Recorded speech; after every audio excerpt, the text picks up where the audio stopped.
FM News Talk 97.1. On-demand audio. This is the oddest thing that I've ever heard of.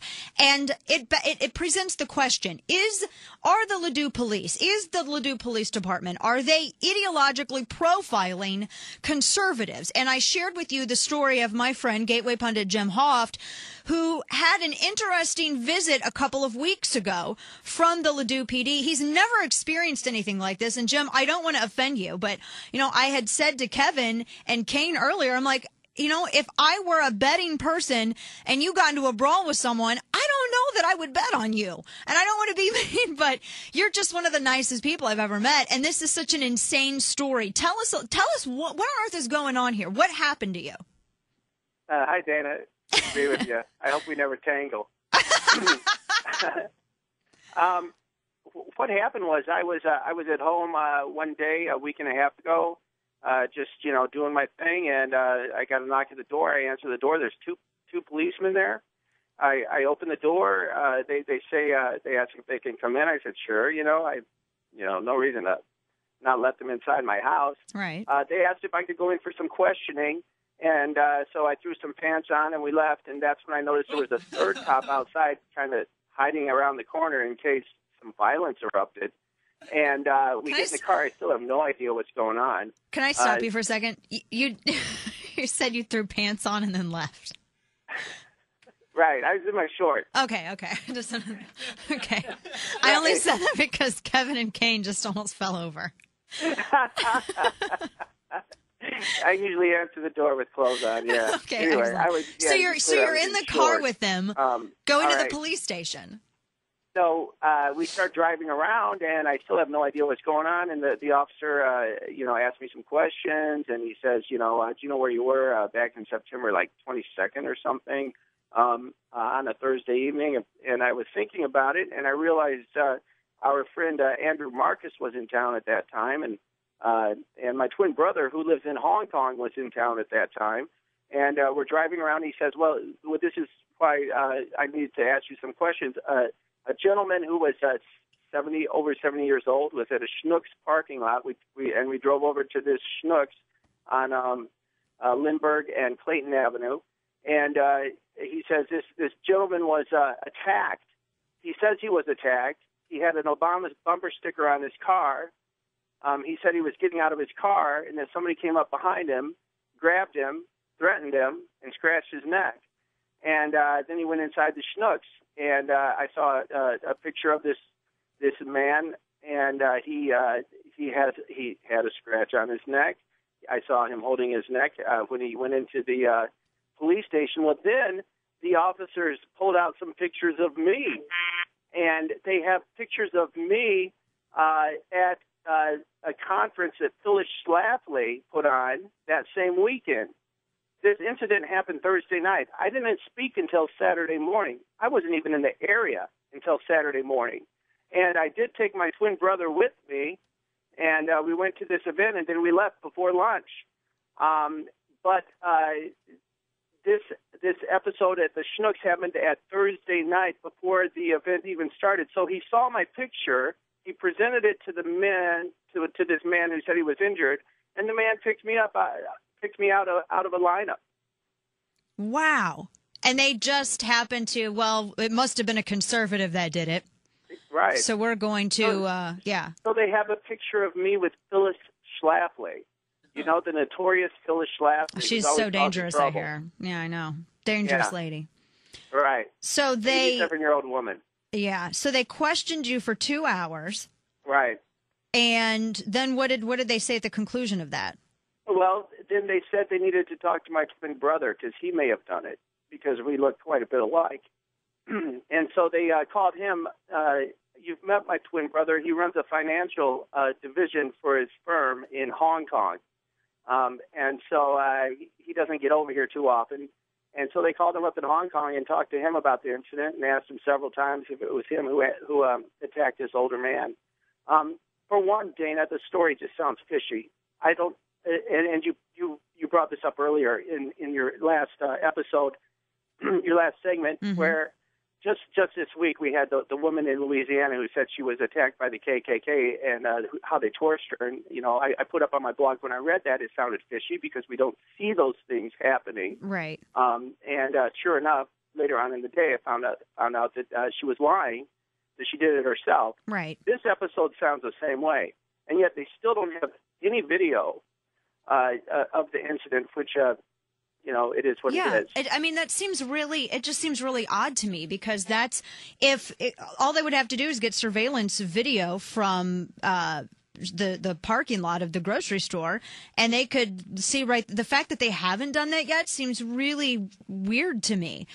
The fact that they, for instance, couldn't they have just gotten a warrant or something to look at your debit card, your credit card to see, purchases that you made? It just seems all really odd and completely, just to be frank, nuts. It just sounds bonkers to me. Well, it is what it is. Did you feel as though they were profiling you because you were? I mean, because I hear this story, and I think they're profiling you because of what you believe. You're being profiled because you are a conservative. There isn't anything else that would make sense. We've had all of these stories of swattings where SWAT teams have been called to conservatives' houses. Eric Erickson with Red State, a number of different conservatives. This sounds like a modified version of that to me. Well, it is what it is. Right. Again, right. Yep. And I don't know the motivation. I do think the only evidence they had was that I was at a conservative conference and they had a picture of me. Now, when you, Kevin, which is not evidence. No, that's not evidence because what you believe in being at a conservative event isn't evidence. That's insane. But Kevin called this officer at the Ladue Police Department today. And Kevin, I asked you about that last hour, and you told me a little bit of what he said. And because we offered to have them come on the show, because I'm just curious as if it's routine. If a crime happens, is it routine for the Ladue PD to immediately look around at any possible conservative events that have happened and decide to pick out people, to pose up as a lineup? And here they haven't even, again, the surveillance video and so on and so forth. Now, after Kevin called him, you received a call from this officer. What can you go into that? What was that like? Well, the officer called me this morning.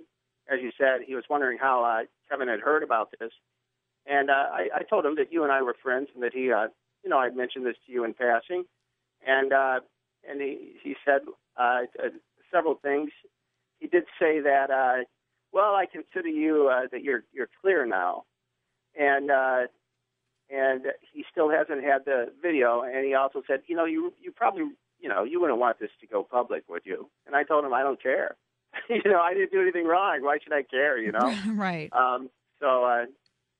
You wouldn't want this to go. It sounded, again, to me, in my own First Amendment opinion, sounds like he didn't want this to go public for himself, maybe not so, and again, and I don't know, and I want to give him the benefit of the doubt, but there's a lot of stuff that really stands out to me in this that seems really weird. And that if they brought you in for questioning and all they had to do was look at find a surveillance video, they haven't done that. So they just decide based upon nothing new except Kevin calling to let you just, you're all clear. You're in the all clear now. Is that the crux of it? That's pretty much right. Yeah. Wow. Did they say that they had any new information? Did they say that, that they, found the person who did it, or did they offer you zero explanation other than that? Well, here's the interesting thing. There was another woman who was at the Schnooks who they're still waiting to talk to at the time, and she may have or may have not seen something, but she's in Ireland right now. But they still don't have a video. I'm very curious myself, of course, to find out what really happened. Right. Yeah, I am too, especially because you were taken from your home in questioning.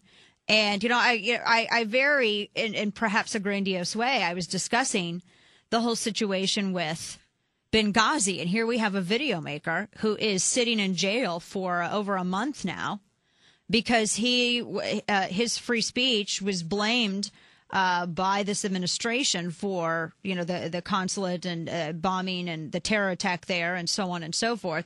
And then finally, after this big scandal with Benghazi Gate, that's all, the truth is getting out there finally. But this filmmaker, this video maker, is still sitting in jail. And I will never forget the photos of them marching this guy out of his house under the cover of night.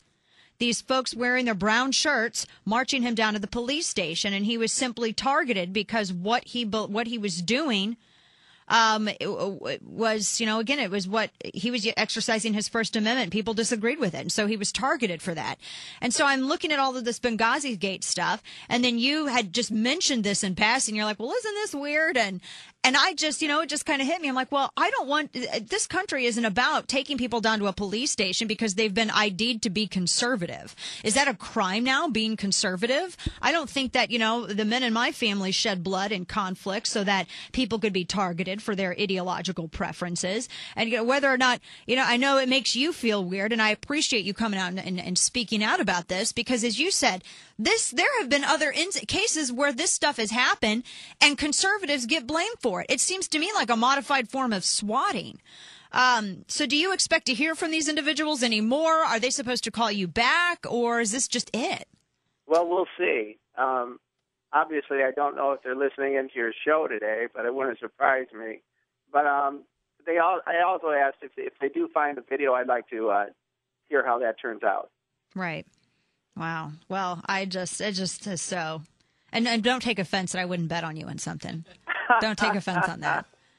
You're a very good friend. Don't take offense to that. We love you, Jim. Jim Hoft, right. GatewayPundit.com. Jim, thanks for sharing your story with us. And if you hear anything, let us know, and we will too. Definitely. All right, take care. Thanks, Jim. Dana.